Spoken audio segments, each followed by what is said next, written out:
All right, good morning. So this morning I'm going to talk about um, understanding your soil. And I'm going to talk about this in the context of some challenges I've had in this home system. Now, I did some previous videos on this, something titled like a sunflower sprout catastrophe or something. And so a bit of context, one of the challenges I'm having in maintaining good crops is that I'm very busy, and it's very difficult often to just give things the attention they need. But I'm also trying to understand when a problem comes up with a crop, what are the factors that contribute to that? And one of the things that's new for me in this home system, relative to the commercial system I've done before, is it's a very new soil mix. And I've talked a lot about the importance of understanding your soil and its characteristics and the properties it has, because that's going to affect growth. So in my online workshop, I do a detailed section on soil. And one of the growing strategies I talk about is limiting water in your soil as a way to control crop growth.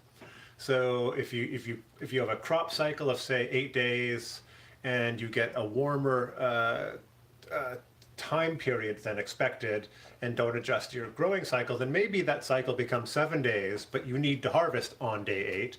So you want to slow down your cycle. So one of the things you can do is you can basically cut off watering.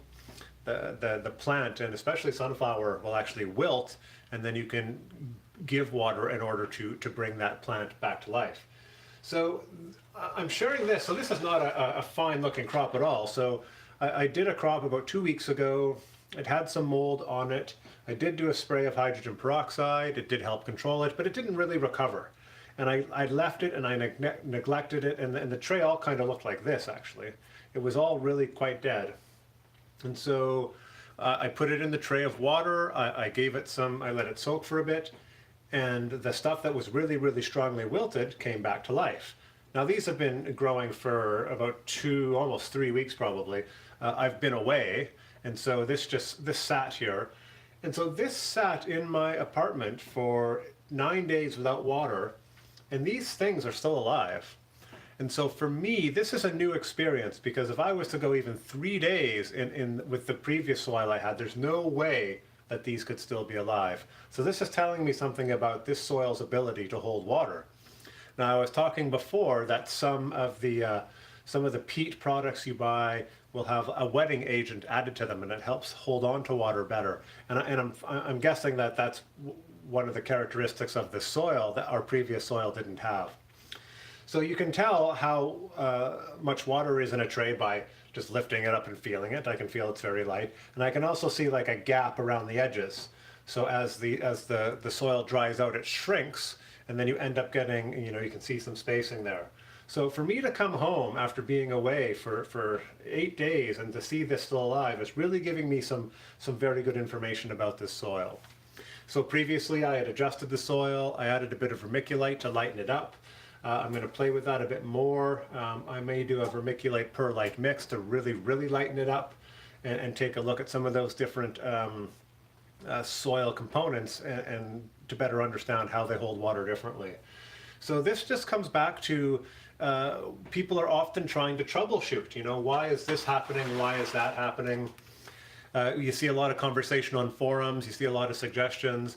But it's really, really important to sort of pay attention to these things and try to understand what's going on through your own observation.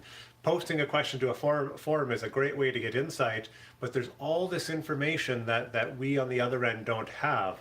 And so I do these videos in the hopes that you'll get into the habit of really looking at your system and thinking about what's going on or what could be going on or what's different than what you're used to. And I think one of the big challenges is change. When you change things within your system, how does that change the growing of your crops, and what do you need to do? Do you need to adjust something? Do you need to leave it alone?